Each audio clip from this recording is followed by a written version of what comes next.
कलिकता एमती गोटे सहर जो सहर को समय थिला लोक मैंने आसिया बहुत भल पाती कहीं कलिकतारू बाबू जो फेरिकी गाँव को जाती से गाँव में आसे कथा कौन है से कलिकतारू आसी आलू आनी मिठा आनी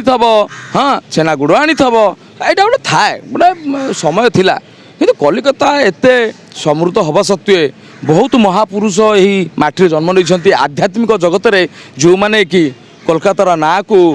पूरा सूच ऊपर बहुत ऊपर नहीं स्वामी विवेकानंद हूँ रामकृष्ण परमहंस हंस हूँ कि आपण चैतन्य महाप्रभु हूँ बहुत ना बाहर श्री अरविंद हूँ कहार ना ने स्वामी प्रभुपाद शिलम समस्त ना किंतु आज दुखर कथा देखो ये मूर्ति होती मूर्ति देखो कि भाव में पड़ी अवहेलित भाव में मूर्ति गुड़िक अपरिष्कार जगार आपण मैंने देखिपे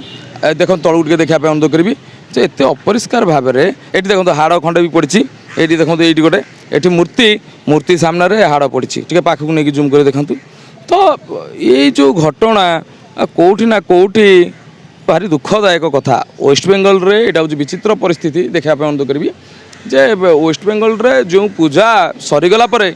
विसर्जित न करी मूर्ति गुड़िक एठू थी जूम कर देखा अनुरोध करी देखो केउं भली भाव में मूर्ति गुड़िक अपरिष्कार भाव में रखा जहाँकि हृदय वितारक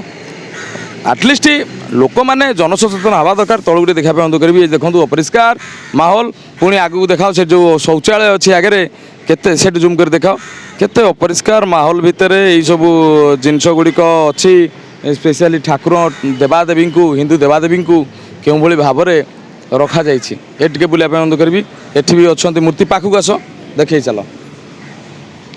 ये पाखक आसिक देखाओ जे प्रकृत में ये मूर्ति गुड़िक क्यों भली भाव में अवहेलित भाव में अपरिष्कार भाव में रखा जाइए जोटा कि बहुत दुख लगुच।